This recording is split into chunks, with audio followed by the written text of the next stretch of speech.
আমরা রিজার্ভেশন থাকার পরেও আমাদের পার্টি অনেক আগে সিদ্ধান্ত নিয়েছে আমরা হাফ ভোটেরই আমরা ক্যাম্পেইন করছি। এই না ভোট জয়যুক্ত হলে ব্যাপারটা এরকম না যে সবকিছু আমাদের নষ্ট হয়ে গেল। আপনি নিজে নির্বাচনী যে জনসভা করছেন, ভোটের প্রচারণা করছেন, সেখানে আপনার যারা সমর্থক আছেন, ভোটার আছেন, তাদেরকে কি গণভোটের কোন পক্ষে যাওয়ার জন্য আহ্বান জানাচ্ছেন?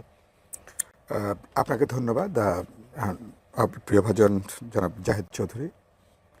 আর দর্শক শ্রোতা যারা দেখছেন তাদেরকে শুভেচ্ছা। বিশেষ করে আপনি উল্লেখ করছিলেন যে আমি এবার ভাষণে বিপ্লবী ওয়ার্কার্স পার্টির মনোনীত এবং বিএনপির সমর্থিত প্রার্থী হিসাবে আমি পার্টি নির্বাচনী প্রতীক কোদাল মার্কা নিয়ে আমি নির্বাচনে অংশগ্রহণ করছি। আসলে আমি এখন একদম নির্বাচনী তো গণসংযোগ থেকে মূলত আমার সরাসরি আপনার স্টুডিওতে আসা। আমি 12 আসনে যারা ভোটাররা আছেন, দর্শক শ্রোতারা আছেন, আমি সবাইকে শুভেচ্ছা জানাই। যারা দেখছেন টেলিভিশনে তাদেরকেও শুভেচ্ছা দিই।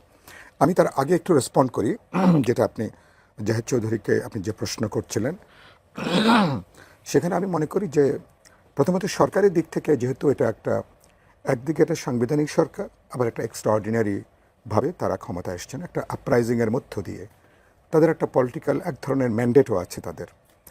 তো বলে সেই জায়গা থেকে সরকার, আমি মনে করি যে তারা এই সরকারকে অন্য সময়ের সরকার হিসাবে বিবেচনা করার সুযোগটা নাই। সেদিক থেকে তারা মানে হাভোটের পক্ষে তাদের যে যোগাযোগ বা এক ধরনের প্রচারণা, সেটাকে আমি মানে সমর্থন করি। প্রজাতন্ত্রের ব্যাপারে যেটা বললেন, প্রজাতন্ত্রের কর্মকর্তা কর্মচারী, তারা তো প্রজাতন্ত্রের কর্মকর্তা কর্মচারী। তারা সরকার পরিবর্তন হতে পারে, আসবে যাবে, বা তারা তো ডেফিনেট কোনো, কারণ এটা একটা রাজনৈতিক সিদ্ধান্ত। হ্যাঁ বা না এর প্রশ্নটা, এটা একটা গুরুত্বপূর্ণ রাজনৈতিক সিদ্ধান্ত। তারা যখন ভোট দেবেন, তারা হ্যাঁ বা নাতে তাদের গোপন ভোট দেবার তো সুযোগ আছে, বাট পেশাগত দায়িত্ব হিসাবে হ্যাঁ বা না এর পক্ষে ক্যাম্পেইন করবার কোনো সুযোগ তাদের নেই বলে আমি, এবং ইলেকশন কমিশন আমি মনে করি সঙ্গতভাবেই সেটাই তারা যে স্পষ্ট করেছেন, সেটা আমার মনে হয় সেটাকে আমার বিবেচনায় আমি সেটাকে যথার্থ বলে বিবেচনা সেটা করছি। তা না হলে এই রেফারেন্ডামের কোনো গুরুত্বই, কোনো তাৎপর্যই কার্যত এটা তারা আবার নির্বাচনের দায়িত্ব থাকবেন, ফলে সেটা কোনো বহন করে না। আর আপনি আমাকে যেটা প্রশ্ন করলেন, আমি নির্বাচনী ক্যাম্পেইনে না, আমরা বেশ আগেই, যেহেতু আমরা বিপ্লবী ওয়ার্কার্স পার্টি গোটা অভ্যুত্থানের আমরা গুরুত্বপূর্ণ স্টেক হোল্ডার, ফলে আমাদের একটা গুরুত্বপূর্ণ ফ্রন্ট লাইন আমাদের ভূমিকা, এবং গোটা ঐক্যমত যে তৎপরতা, সেখানে আমি নিজে বা আমাদের পার্টি, আমাদের একটা খুবই গুরুত্বপূর্ণ অংশগ্রহণ সেখানে ছিল। এবং আমরা ইতিমধ্যেই জুলাই সনদে আমরা স্বাক্ষর করেছি, আপনি জানেন, স্বাক্ষর করেছি। ফলে এটাকে, হ্যাঁ, রেফারেন্ডাম প্রশ্ন নিয়ে আমাদের কিছু সমালোচনা আছে, আপত্তি আছে, বা কিছু ব্যাপারে মনে হচ্ছে বেশ ওটাকে যথেষ্ট জটিল করা হয়েছে। বাট ওভারঅল আমরা মনে করি গ্রিকভাবে আমরা রিজার্ভেশন থাকার পরেও আমাদের পার্টি অনেক আগে সিদ্ধান্ত নিয়েছে আমরা হাফ ভোটেরই আমরা ক্যাম্পেইন করছি। আমি নিজেও যেসব জায়গায় যাচ্ছি, আমি সেখানে গণভোটের ক্ষেত্রে হাঁ সূচকে ভোট দেওয়ার জন্য আমরা সেখানে বলছি। কারণ এটা হচ্ছে, মনে করি এটা না হলে আমরা, তাহলে এটা আমাদের রাজনৈতিক দায়িত্ব, এটা আমাদের পলিটিক্যাল দায়িত্ব, ইথিক্যাল মোরাল একটা দায়িত্ব। সাইফুল ভাই, সাধারণ সমর্থক, ভোটার, নাগরিক, তাদের কাছে গণভোট ব্যাপারটি ঠিক কতটা সহজবোধ্য বলে আপনি আপনার অনুধাবন? সেটা আপনার প্রশ্নের উত্তরে কিছুটা ইনডিরেক্ট, প্রশ্নের মধ্যে কিন্তু উত্তর আছে, যথেষ্ট জটিল। এটাকে ব্যাখ্যা করতে পারাটা যথেষ্ট জটিল। আমাদের মানুষ এই জটিলতা অধিকাংশ ক্ষেত্রে যাচ্ছে না। ফ্রন্ট লাইনের রাজনৈতিক কর্মী সংগঠকদেরকে বললেও তারা অনেকে ভালো করে বলতে পারবেন না, বাস্তবতা হচ্ছে এটা।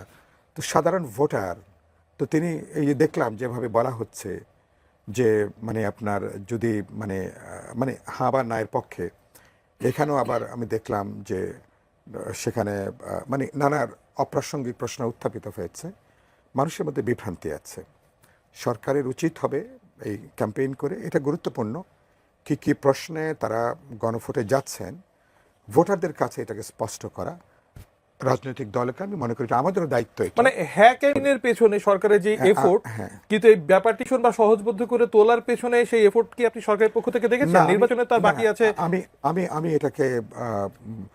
আমি এটাকে যথেষ্ট বিবেচনা করছি না, অথবা রাজনৈতিক দলগুলোর দিক থেকেও হাঁ ভোটের ক্যাম্পেইনে আমি তেমন কোনো উৎসাহী উদ্যোগী কোনো ভূমিকা এটা আমি লক্ষ্য মানে করছি গণভোট না। যদি তাহলে এতটাই গুরুত্বপূর্ণ হবে, রাজনৈতিক দল এবং সরকার কারো পক্ষ থেকেই সেই গুরুত্বটা ওইভাবে কেন সাধারণ মানুষের কাছে না, পৌঁছানোর পাচ্ছে না ক্ষেত্রে? ধরে নেওয়া যে এটা জয়যুক্ত হবে এরকম একটা সাধারণ পারসেপশন গড়ে উঠেছে। সরকার যেখানে সরকার ভোটের পক্ষে, মানে আমরা অভ্যুত্থানের অংশীজনরা অধিকাংশ যেহেতু আমরা ভোটের পক্ষে, সুতরাং মানুষ ভোটের পক্ষে অবস্থান নেবে এরকম একটা ধারণা থেকে, মানে ধারণাগত জায়গা থেকে এবং এটা প্রত্যাশাও কতটা আছে। জোর এক ধরনের প্রত্যাশাও আছে। আর তবে আমি এটা এক্সট্রিম কথা বলি, এক্সট্রিম কথা হলো যে ধরুন যদি জয়যুক্ত হয়, হ্যাঁ, তাহলে আমরা মোরালি আমরা হয়তো একটু বিপজ্জনক জায়গায় পড়বো, ইথিক্যালি মোরালি। বাট সেটাকে আমি গুরুত্বপূর্ণ মনে করি এই জন্য, কারণ আমরা বিশেষ করে আমাদের দিক থেকে বিএনপি বা বিপ্লবী ওয়ার্কার্স পার্টি, গণতন্ত্র মঞ্চ, আমরা তো 31 দফা এটা পাবলিকলি কিন্তু মানে আমাদের কমিটমেন্ট। সুতরাং এই না ভোট জয়যুক্ত ব্যাপারটা এরকম না যে সব কিছু আমাদের নষ্ট হয়ে গেল, এরকম মনে করবার কোনো কারণ নেই। কারণ আমাদের ধরুন ঐক্যমত কমিশনের কোনো ব্যাপারেই সিদ্ধান্ত হলো না, আমরা এগ্রিমেন্টে আমরা স্বাক্ষরও করলাম না, যদি এমনটি হতো তাহলে কিন্তু আমাদের পাবলিক কমিটমেন্ট হচ্ছে আমরা পুরনো জমানায় কেউ ফিরবো না। পরে গোটা ব্যবস্থার একটা ডেমোক্রেটিক রিফর্ম, এটা কিন্তু আমাদের মানুষের কাছে অঙ্গীকার, এটা আমাদের পাবলিক কমিটমেন্ট। ফলে আমরা সেই লক্ষ্যে কিন্তু আমরা মূলত কাজ করব। আমি ওরকম একটা খারাপ দৃশ্যপট আমি কিন্তু বিবেচনার আপনি অন্তত মধ্যে এখন